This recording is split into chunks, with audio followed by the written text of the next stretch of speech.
new targets to increase electric vehicle sales in Canada. Are they realistic? What if you live in rural BC or in an older multi-unit apartment building or have lower income? Is an electric vehicle realistic for you? Plus, the magic of a book for a gift. We'll get some fabulous ideas for books to share this holiday season, and we're asking what are the best books you've received as gifts. I'm Michelle Eliot. Welcome to BC Today.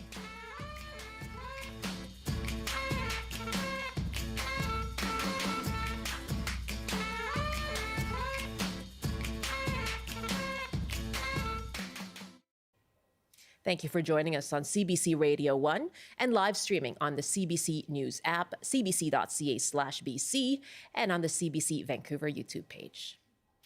Canada's Environment Minister, Steven Guilbeault, calls the new electric vehicle sales standards skating to where the puck is going in the fight against climate change.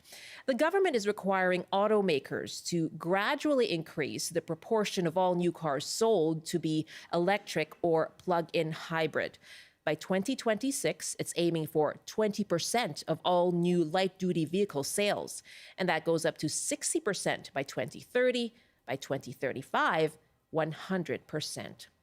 Guilbeault also promoted cost savings in operating an electric vehicle. Here's the minister speaking this morning in Toronto. So it's about the purchase of the cost, but it's also about the operating cost of owning a vehicle. And over a 10-year lifespan, Clean Energy Canada estimated that the savings for an average vehicle like the ones we have here, compared a gas-powered vehicle versus an electric vehicle, the savings are $30,000. And we know that as more electric vehicles come on the roads, the price are coming down. That's the trend we've seen, not just here, but all around the world. In countries like Norway, EVs already represent more than 80% of new sales, 40% in China. So this is where the world auto sector is going. That's Environment Minister Steven Guilbeault speaking this morning in Toronto about new electric vehicle sales requirements. Well, spokesperson for the auto parts industry says the timeline to 2035 is unattainable for Canadian companies and will mean more reliance on imports. Flavio Volpe is president of the Automotive Parts Manufacturers Association. He spoke this morning with CBC's Artie Pohl. We represent all the suppliers. We are the biggest proponents of the shift in that technology. Canada will win a disproportionate amount of those contracts if we let the market lead the timeline. And it takes a long time to set up plants and set up those supply chains and to get those minerals out and processed and put into battery cells. This government has been an incredible partner in it. This department has set up a timeline that makes that impossible to be the chief participant in this success. You know, perhaps the objective here is to have the greenest fleet, which is noble. But if you're getting those products made in processes in countries that have incredible carbon emission in making them, what's the point? Flavio Volpe is president of the Automotive Parts Manufacturers Association. Well, we'd like to hear from you on the open line. How realistic are these new targets? Have you thought about buying an electric vehicle yourself? Is it realistic for you? You can call us 1-800-825-5950, 604-669-3733. You can hit pound 690 on your cell phone. By email, you can reach us at bctoday@cbc.ca. Joining me to take your calls is Meena Bibra. She's Senior Policy Advisor on Clean Transportation for Clean Energy Canada. Good afternoon. Thanks for joining us, Meena. Hi, thanks for having me here. We heard the minister there quote Clean Energy Canada, in fact, with regard to these targets. How do these actually work? They're going to be imposed on the manufacturers, right? Not on dealerships. Yeah, that's exactly correct. So what the current sales EV availability regulation really means is that if it's going to be requiring auto manufacturers or car makers to make available for sale an increasing percentage of electric vehicles. So that's going to start but at 20% in 2026, going up to 60% in 2030. And then by 2035, this is going to be all vehicles made available for sale. And I did want to point out, Canada really isn't doing anything revolutionary here when it comes to this regulation. We're one of 17, there are 17 other states in the US that currently have a similar regulation, including California, from New York to Maine. And, BC and Quebec already have regulations like this, and they're all working towards the same goal to 100% or all gas cars are going to be phased out by 2035. But does Canada and BC have a similar manufacturing infrastructure? You heard the concerns there from the Auto Parts Association saying this will just mean we're going to rely more on imports. It doesn't do anything for enabling and innovating Canadian companies to create and manufacture electric vehicles. That's a great question.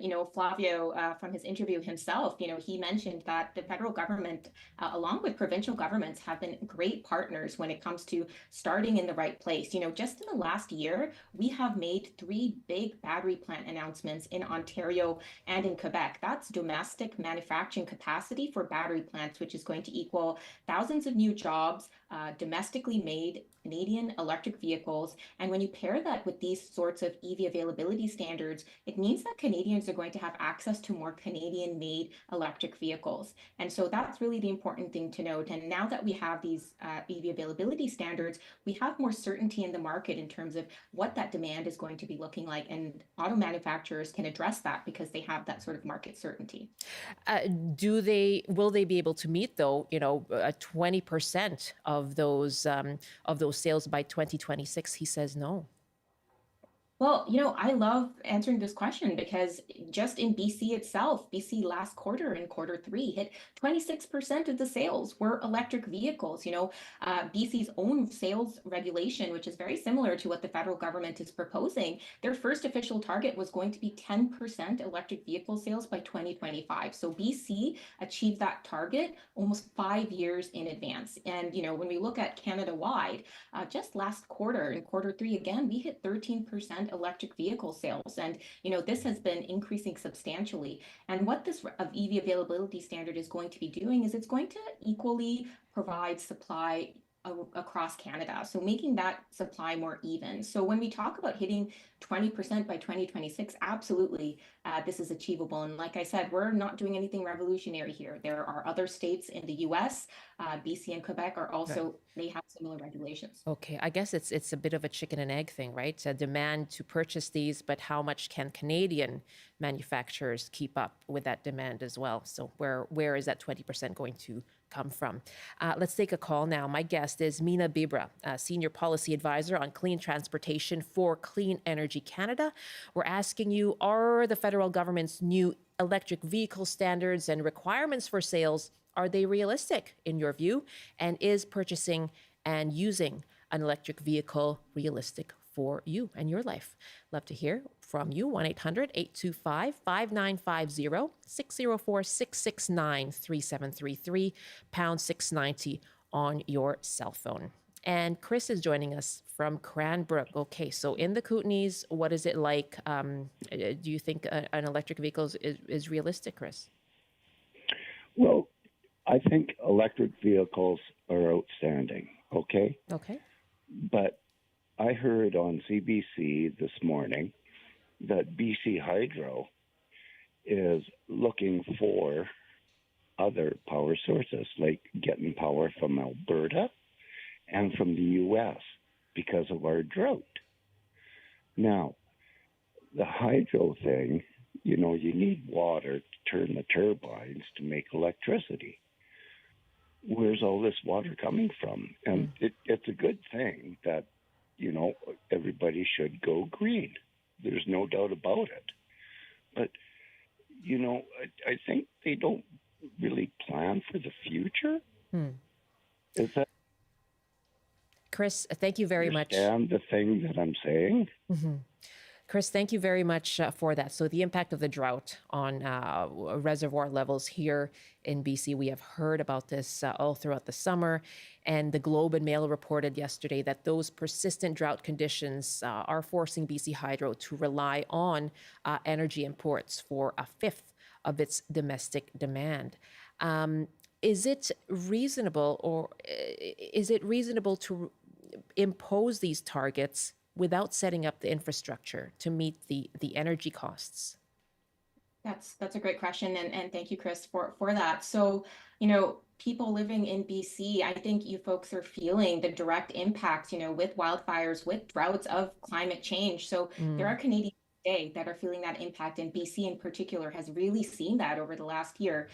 When it comes to, putting the cart before the horse, or if we're building enough infrastructure like the power plants that are necessary, what this EV availability standard is actually meant to do is to create the market certainty so that utilities and charging infrastructure providers can plan.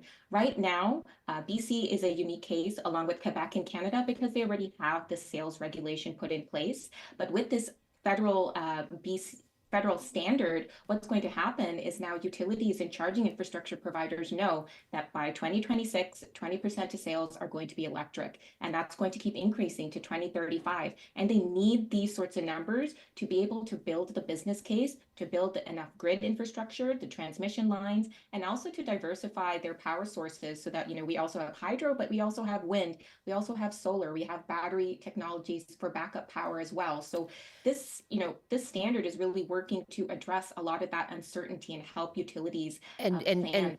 And beyond the standard, what is the federal government doing to promote those alternative sources of energy?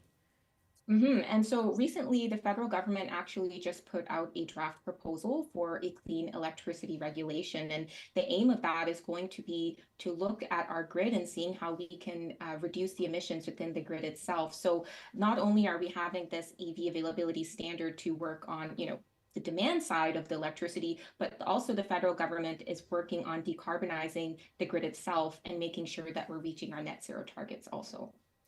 We're taking your calls on the open line. Are these new electric vehicle standards realistic? The goal from the federal government is to increase the proportion of all new car sales to electric or plug-in hybrid, 20% in 2026.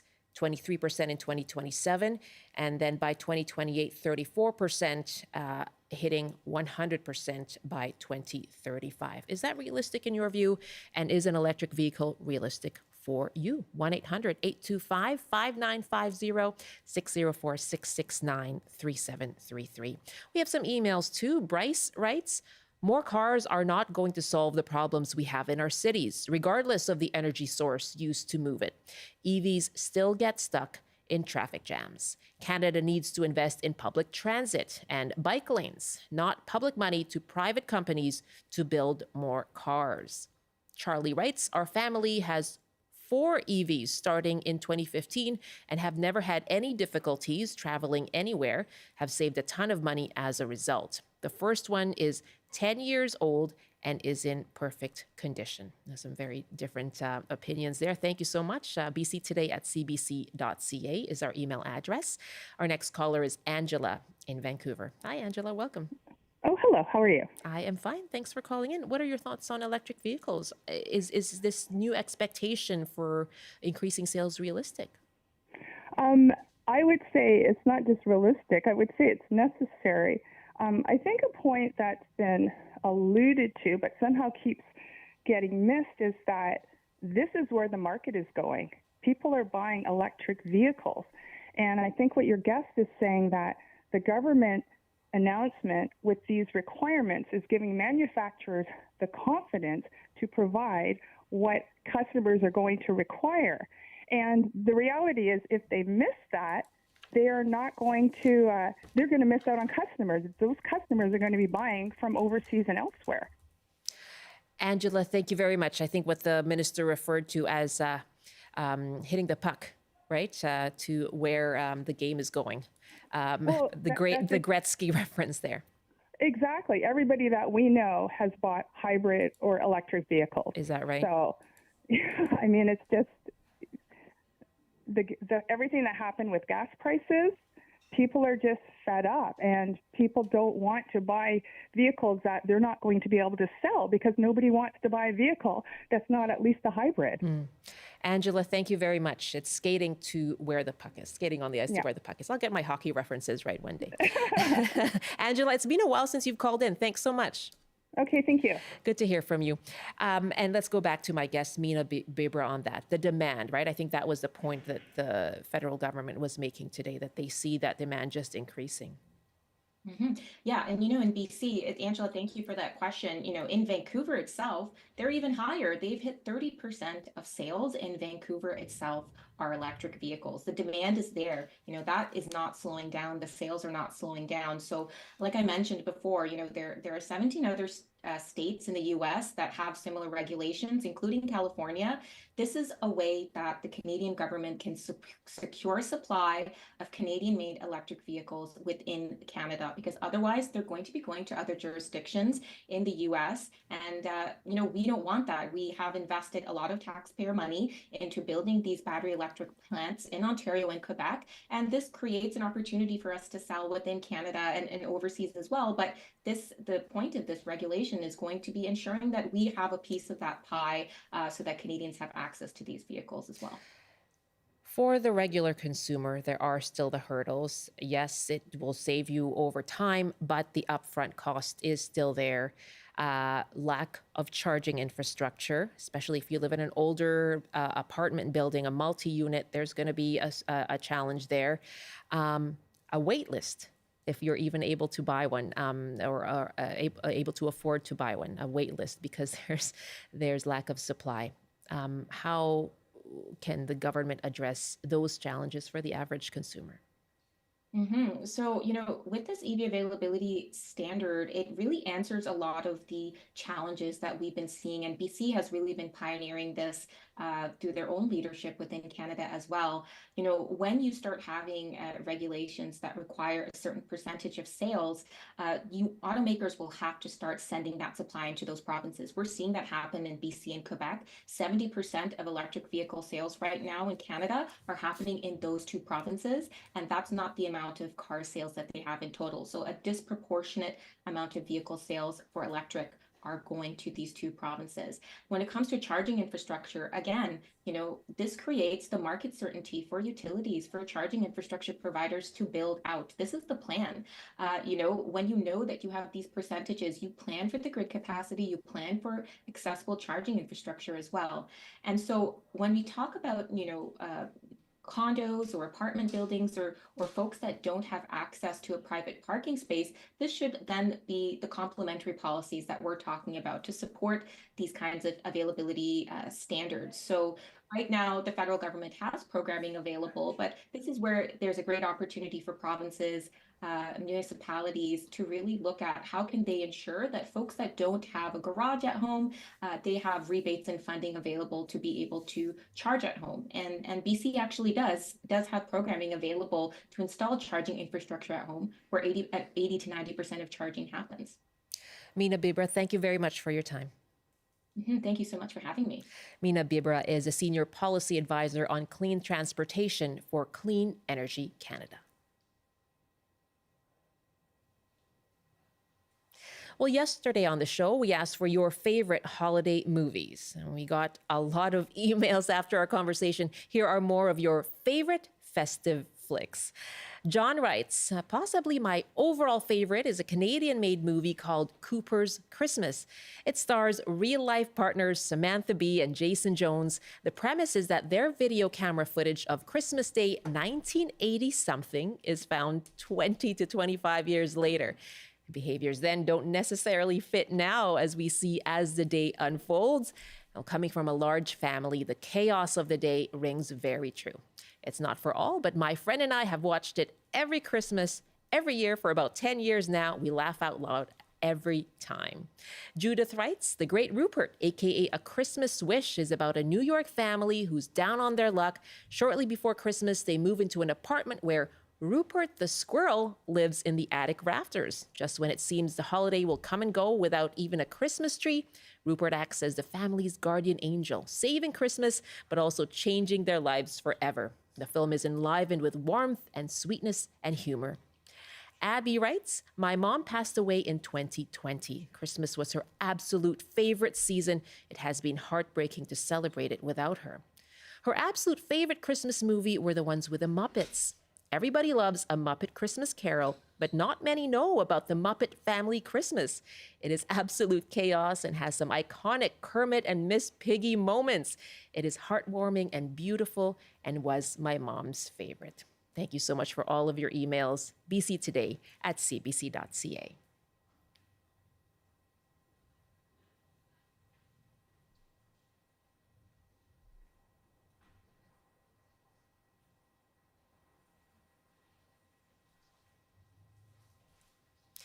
You're with BC Today here on CBC. Thanks so much for joining us. I'm Michelle Eliot. Well, from movies for the holidays to books, and especially books to give away as gifts. Let us know, are you looking for that perfect page turner for the picky person in your life?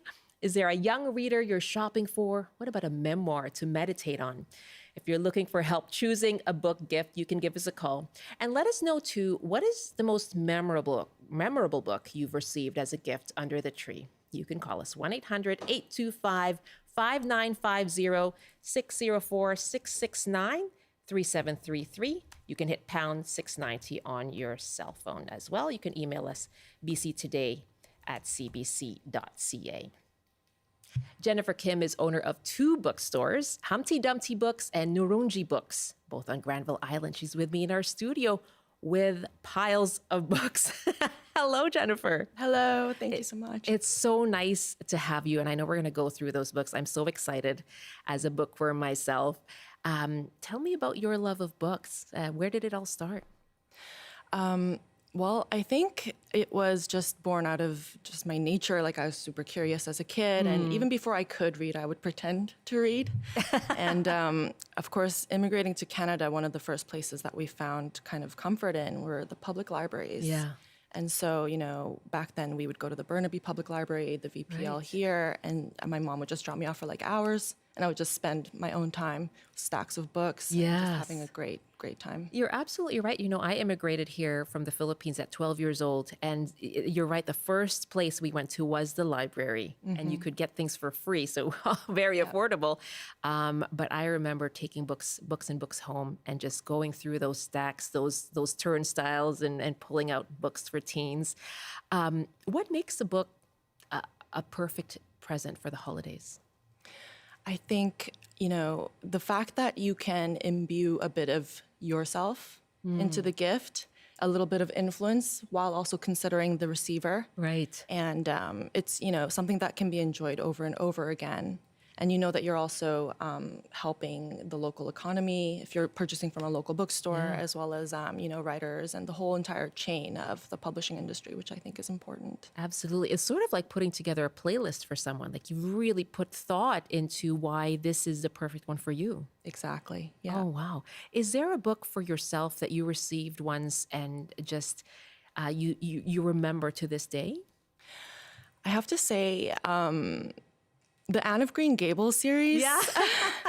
I'm guessing you're not the only one there. Right. Yeah. And I received like the really old, like kind of mass market paperback style with like the illustrations on the cover. Right. And the whole 8-book series. And I remember, I sat on it for a while. And then when I actually started reading it, I was like obsessed. And I read probably each book like 8-10 times each.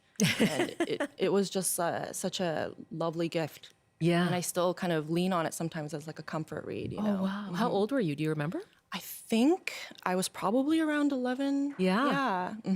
Yeah. I mean, that's a time when you really are so receptive to those kinds of presents, right? Yeah. I remember when I was, I would say about 9, I received a Hardy Boys mystery. And I remember being kind of disappointed, like, where are the toys? But I opened it up, just devoured it, and then went on. When you look at the back of a book, it'll direct you to other chapters or other related books. And so I fell in love with Nancy Drew and devoured the entire original series and collected the hardbound books and just went on to love books from there. And so now when I think of any Christmas gift that is most memorable for me, it is that one paperback Hardy Boys book. Right. Oh my goodness, it just set me off into a life of loving reading. Absolutely.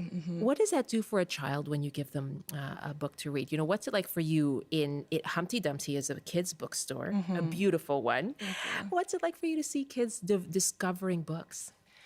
It's one of the best feelings in the world, honestly, and especially for sort of reluctant readers or, typically, children who perhaps are not perceived to be, where they should be in their reading or whatnot, and to find something that actually resonates with them, that catches their attention, that validates them, and that they see themselves in, it's something that probably, I live for. I'm sure it brings a lot of smiles to everybody's faces in the bookstore. My guest is Jennifer Kim, owner of Humpty Dumpty Books and Nooroongji Books, both on Granville Island, Nooroongji being a multilingual adult bookstore. And we're going to see some of her suggestions for holiday books, gifts, possible gifts for you to give to those avid readers in your life. We'd love to hear from you too. If you have any questions, if you're trying to choose a book right now, give us a call. Or if you have a memorable book that you once received, we would love to hear about it as well on the open line. We'll take your calls coming up after the CBC News Update with Belle Puri. Good afternoon. Inflation rates across Canada stayed largely static at 3.1% last month.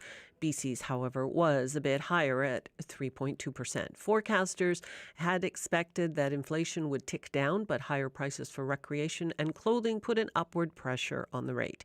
BC faces a new reality with longer droughts due to climate change. In response, the Provincial Ministry of Water, Land and Resource says it will develop a watershed security plan. The strategy will emphasize a focus on Indigenous leadership and wild salmon recovery. RCMP and Lake Country have seized about 9 grams of suspected fentanyl and several $1,000s in cash after a traffic stop. The suspicious vehicle was spotted pulling into a gas station along Highway 97. And flood-related restoration work along Highway 9 near Cache Creek will mean traffic delays for the next few months. A new 4-lane bridge under construction will replace a culvert where the highway crosses the village. The $5.4 million project should be finished by September. A look at the BC weather along the north coast. The rain should change to showers later this afternoon. In the Peace region, a snowy afternoon, a high of -3. For the central interior, rain and a high of 1. In the southeast, snow mixed with rain, a high of 2 degrees. For the southern interior, a chance of showers, a high of 6. And along the south coast, Greater Victoria and Metro Vancouver, periods of rain and a high of 10 degrees. Now back to Michelle Eliot and more of BC Today. Thank you very much, Belle. Is there a book you remember that you once received and just love to this day? Absolutely. In my lifetime, I've read so many books, but my all-time favorite will be Charlotte's Web. Oh, that is Right? such a good one. Yeah. Oh, I remember reading that as a child as well. So thank you to whoever gave that to you. Absolutely. Belle, thank you very much. Belle Puri in the CBC Vancouver newsroom. Welcome back. This is BC Today here on CBC. I'm Michelle Eliot. Thanks for joining us both on radio. In Metro Vancouver, you can catch us at 88.1 FM. Online, too, you can watch us live streaming. We are on the CBC News app, on our website, cbc.ca/BC, and on YouTube. Just search for CBC Vancouver. And we are taking your calls about books, your favorite books that you've received as a holiday present. We want to hear about that. What is still memorable for you? And if you have any questions about choosing a book to give this holiday, you can give us a call, 1-800-825-5950, 604-669-3733. You can hit pound 690 on your cell phone as well, or you can email us bctoday@cbc.ca. And before I go to Jen in Prince George, why don't we start with a couple of the books from my guest here, Jennifer Kim, owner of Humpty Dumpty Books and Nooroongji Books on Granville Island. You have some suggestions. Do you want to go by category? Perhaps let's start with the kids. We've been talking about Sure. kids' books. So what do you have there with you? Okay, so I know this is top of mind for many of us. This book is called Homeland, My Father Dreams of Palestine by Hannah Mushabek. illustrated by Reem Madhu. And I love this because it puts the memory of Palestine front and center. It also includes some intergenerational elements and multilingual elements in the index in the back. And it's a really nice way to talk about what's happening with children right now. And it's a way to support and encourage dialogue, I think, with all that's happening. What a way to introduce conversation with your kids, and a beautiful book at that. It is, And multilingual. So yeah, in the back there's little bits about in Arabic, and also just different vocabulary that it goes through, and it's really lovely. It really puts front and center the cultural beauty of Palestine. Okay, and your next suggestion? I really like this book by Martin Howard, A World Full of Journeys and Migrations. Look at that cover. I The know. blue with all the different characters on the front there. Yeah, it's really nicely illustrated by Christopher Core. And this is about the movement of people and ideas, and it kind of also is, I think, relevant for our times. It covers, different migrations and moves throughout history. And it doesn't really mince its words in terms of sort of the significance of certain events in history and, colonization and different conflicts. Without getting too into it, it introduces the concepts and the impacts of what happens when these global situations occur. What ages would you say those are for? Honestly, this is probably appropriate for anywhere from 5 to 12. Okay. Honestly, yeah. Okay. With a bit of guidance. Great. And your next one, I think you have a French one, don't Yes. you? So this is a beautiful book called Partir Loin by Petit Graham. And this is from France. And it's really lovely the way it's formatted. It features really beautiful illustrations on one all on in each French. page. Yeah. It is beautiful. It is, yeah. And then it's kind of perfect for bedtime, a little bit of rumination at bedtime. It's divided into different stories, and you can kind of choose to read one page and then converse or do a little chapter thing. But yeah, it's beautiful, beautiful book. Yeah, gorgeous. And I know that we do have a lot of obviously French speakers and people who have kids in French immersion. Exactly. And so that is a wonderful book to read as well. Partir loin. To leave far? Am I translating that correctly? Yeah, yes. I think it's to go far away. To go far away. Yeah. There we go. To leave. Yeah, yes, right, I'm yeah, being leave far. literal Yeah, there. yes, yeah. And people can correct me if they like. And you have one last one, which I think is also very interesting. For the kids, let's see, which one was that? I think you wanted to talk about some Ghibli books. Oh my Studio God, Ghibli yeah, books? yes. Okay, so I know this because I was looking forward to it. Yes. I couldn't bring all of them here. No. But we recently had a little pop-up event also at VIF for their Forever Ghibli celebration. And so we ordered a whole bunch of the Ghibli books, the art of the making of the movies, the Miyazaki films, and also just the earlier entry-level picture books as well. There's a new watercolor art edition of Nausicaa, which is really, really beautiful. We've got a full spectrum of all of the Ghibli movies in book form, and it's just a nice way to take the movie aspect and then get it into a book format so that you have that bonding with your children. I have some big Ghibli books fans and movie fans in my amazing. family. We just went to one of the Japanese Christmas markets over at Robson Square, and such beautiful animation there too. So those recommendations were Ghibli books, World Full of Journeys and Migrations, Partir loin, and Homeland, a children's book about Palestine. Thank you very much for that. We'll get into more of Jennifer's recommendations, but right now we are asking you for your most memorable books that you have received as gifts. Our phone number is 1-800-825-5950, 604-669-3733. And Jen is calling us from Prince George. Jen, thank you so much for waiting. Oh, thank you very much. Yeah, what's your most memorable book? Well, I was thinking about two books that I read this year that weren't gifts. One of them is called Girlfriend on Mars. It's by Deborah Willis. And it's a laugh out loud funny kind of book, but also super poignant and relevant.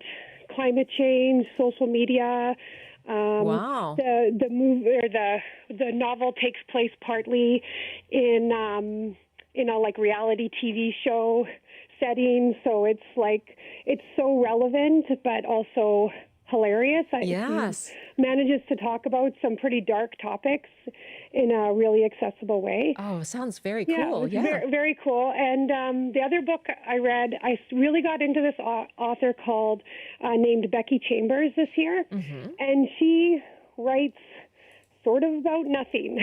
Like the books, it could just be someone's life in a way, right? But they're really, really beautiful, and so they're really not stressful to read. It's not like an action movie, right? but they're really beautiful. And my favorite one is called A Psalm for the Wild Built, and it's just really gorgeous about a friendship between a robot that's been living in the wild for 100 years or something like that, and the human who finds them, and they're learning about each other and go on this adventure together. But it's kind of, again, like sort of about nothing and really awesome. So those were the books that I read this year that I would recommend. But my favorite gift book, I think, is called The Midwives or Midwife, and I was given that when I was a kind of like, I don't know, maybe 19 or something, and it really impacted me, and it's a really beautiful, cool book about a midwife who gets into some legal drama, if I remember it correctly, but I remember really liking it. Oh, wow. Yeah, obviously, yeah, back when you were 19. Jen, thank you very much. Girlfriend on Mars, that's by Deborah Willis, and Song for the Wild Built by Becky Chambers. Psalm is in like Psalms, like think of the chapter from the Bible, not song as in singing. Okay, Psalms for the Wild. It's about a robot who had been living in the forest.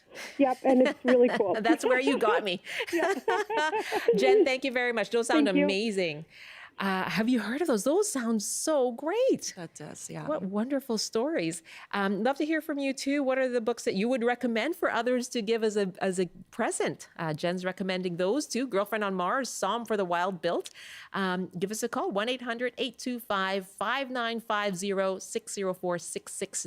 604-669-3733, and dig into your memories. What is the most memorable book that you've received as a gift? Doesn't have to be for Christmas, but let us know what was something that still stays with you. And maybe you've kept just on your bookshelf. Our numbers again, 1-800-825-5950, 604-669-3733. And you can hit pound 690 on your cell phone. Now, earlier, our newsreader, Belle Puri, mentioned how much she loves Charlotte's Web, and that was the most memorable book she received. Well, Marjorie wrote us to say Stuart Little, same author, E.B. White, and loved the illustrations as well. And for adults, Marjorie writes Philip Pullman trilogy, The Golden Compass is the first book. Thank you so much. I think you're bringing up lots of childhood memories here, Marjorie. Thank you for that. My guest is Jennifer Kim, owner of a Humpty Dumpty bookstore and Nooroongji bookstore, which is a multilingual bookstore on Granville Island. And she has some recommendations. If you're trying to find that perfect page turner for someone, maybe someone who's an avid reader or someone who you would like to introduce reading to, she's here to give you some suggestions. And so we've just been through kids' books. Now, what about, I know that for the holidays, it's nice to give something that you can display that's kind of about homes or art.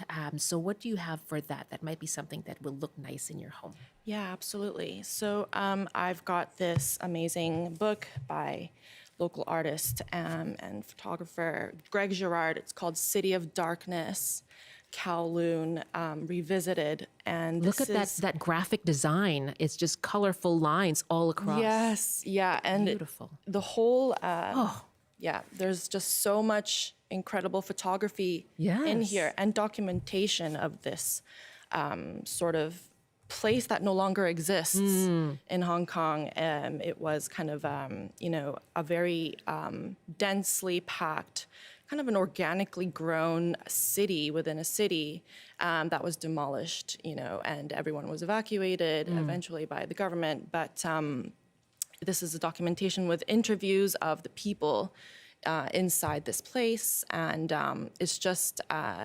I feel it's just a piece of history that really was a springboard also for many other studies and interest in the region too, in the area as well. So I feel like it's a local artist, and it's also about Hong Kong, which is such a interesting and important place. So and it's a beautiful book as well. Yeah. So I love this book. Wonderful. It's like a coffee table book, but also like historical. Yes, exactly. It won't just sit on your coffee table. You'll definitely want to peruse it. Okay, that is Kowloon Walled City Revisited, and by local photographer Greg Girard. And your next book? This is a really beautiful book on Arabic typography, history, and practice.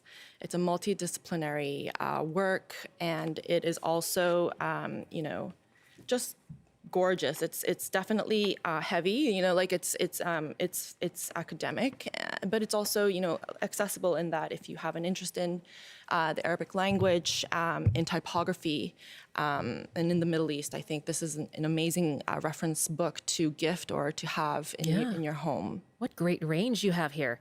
That's Arabic typography. And who's the author? It's edited by Titus Namath, and it actually has a preface by Robert Bringhurst, who is local to BC. I love the BC connections, but the worldwide view, right? And your last book that you'd like to recommend, that's kind of an art theme. Let's see. I think I didn't bring it here because I ran out of time and space. It was a risograph art print? Oh my gosh, yes. So Kibland Atelier. So we are carrying now these gorgeous risograph art prints. They're from France, but they feature artists from all over the world. We've got Korean artists, we've got Quebecois artists, we've got some really, really beautiful, unique prints in store. And they kind of come really nicely packaged as well. So if you're gifting, it's kind of perfect for a sort of like the discerning art lover. Yeah. It's cool to kind of check out everything that's available. There's quite a variety of prints. Okay. That is amazing. I love that you came here. I mean, you've got these books with your tote bag, just like a proper book reader. Right. But thank you for that. I really appreciate it. We have some callers now as well to share with us the most memorable books they've received. And Jessica is on the line from Quesnel. Hi, Jessica. Hi. Hi, thanks for calling. And what's a book that you remember getting? Diary of Anne Frank. Yeah. Okay. Tell us about when you received it. I was 11 years old. It was the last gift I got from my dad before he passed. And I was always an avid reader since I was young, but that one really made an impact on me because, the subject matter. Yeah, absolutely. So, yeah. Wow. And it sounds like it does stay with you. Yes. Yeah, absolutely. It did. I mean, I still have the copy because my dad actually wrote a little dedication on the book for me. Wow. So I still hold that one dear. Those ones and a little set of 4 books called The Adventures of Polly. And that was the first books I've ever read. Also a gift from my dad. Oh, how wonderful. And what an important book. Polly was a little pony that went through a lot of hoops and problems when he was growing up, and I still have those ones too. Got them when I was 5 years old. Oh, how nice. Okay. Thank you so much, Jessica. All right. The Adventures of Polly and, of course, The Diary of Anne Frank. I think that will probably be an important one for a lot of people. Thank you for the call. Lucinda is calling from Maple Ridge. What's the most memorable book you received as a gift, Lucinda? In 1972 for Christmas, my uncle gave me Woodstock Craftsman's Manual by Jean Young, and I still have it and I still treasure it. Wow. What is that about? It's a craft book, but it's very hippy-dippy. You look at it now, it's got crochet and macrame, making candles, pottery, tie-dye. It's all the... Those are really back. cool. People are doing that still. I've been doing it ever since. Really? And, it just set me on a path. I came from a crafty, sewy family. Yeah. And so then this book was my guide. I learned to crochet. I learned to macrame. It was great. And my dad's brother, my uncle, never married. And I don't know how, but every year he got me the most perfect gifts. He was just unerring in his taste. I don't know if Mom helped him. Yeah. I really don't know. So what was it that book I made those treasure. books so perfect that he picked for you? Well, he didn't just give me books. Sometimes he would give me like something handmade. He gave me a leather tooled handbag when I was just about the age to start carrying a purse. Yeah. And it just a small thing, big enough for, my little wallet and change purse and a chapstick, just that big. And he shopped a lot at craft fairs. He was into that kind of thing. And he always just got something excellent. And every gift I can remember that he gave me. Oh my goodness, what a great uncle. He knew you. Yeah. He knew you and he thought of you. Yeah, I think so. Yeah. Or, I don't know. He knew someone that knew Maybe you. he had friends. Maybe a little elf named Mom. I don't know. Yeah. And is there a book you'd like to recommend for others?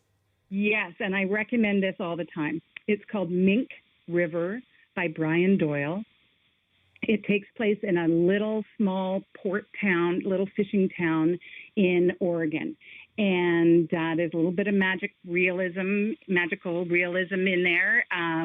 There are pet crows and people who can foretell the future. Oh. And there is a major incident that happens, and it's about the ramifications on the family that's involved and the other people in the village. It's a very tight-knit village. And we all know these small towns. It could have been just as easily written for a small coastal town in BC. It's really wonderful, and I highly recommend it. And if you like Blake's poetry, there's a guy in there who's always quoting Blake. Oh, is that right? I get the magic realism. Mink River by Brian Doyle. Yeah. It sounds Highly fascinating. recommend it. Thank you so much, Lucinda. Okay, thank you. Bye. Bye-bye. And if you can find a copy of that Woodstock Craftsman's Manual. I'm sure there are many, many iterations and versions of manuals for crafts that people can dig into right now. I love that, that idea of really thinking about the person you're giving to. Mm-hmm. What would your advice be for someone who's setting out, going to step into a bookstore? I'm going to shop for a person who I love, is a good friend, a little bit hard to shop for. What would be the first steps, do you think? Yeah, so I have a couple of guiding kind of questions for this. Mm-hmm. First would be, what kind of effect do you want to have with your gift? So do you want to challenge them? Do you want them to just have fun? Do you want them to learn something? Do you want to impart a message? So starting with that is a great jumping off point. Yeah. And then, of course, I would suggest seeing what they've read before and liked. That's also another great reference point. Yeah. I love that. Just thinking about what impact do you want to have on the recipient, and what do you know about them already? What have they been into? I know my father, he knew when I was kind of getting into art, and so he got me an art book. Mm-hmm. It was wonderful just to get me started as a teenager into the world of art. So there you go, just like Jennifer's uncle, who just called in. Jim is writing us. I received the Lord of the Rings trilogy for Christmas when I was 10. Oh, that is perfect. I've given it to a 10-year-old as well, Jim. Hardback, 3 volumes. I read them back to back between Christmas and the New Year. Could not put them down. I still have all 3 volumes, and the spines are falling apart as I've read them so many times in the last 60 years. Oh, I love the description. I feel like everyone who's called in and written in is a writer themselves, because the description of the stories and of the books themselves are so wonderful and vivid. Jim, thank you very much. Thinking about the spines falling apart and the page. Yeah, exactly. The folded over pages. Mm-hmm. Zoe writes us as well. I read my stepson's the whole Jenny Nimmo fantasy series around the central character Charlie Bone. And this was written before Harry Potter, but similar in a way. We thought they were better. Oh, fantastic. Are you familiar with Charlie Bone? I'm not. Oh, I'm taking wow. notes today. This is Exactly. great. I'm going to have to look that up as well. If you like Harry Potter, sounds like you're going to like Charlie Bone. Thank you so much, Zoe, for that.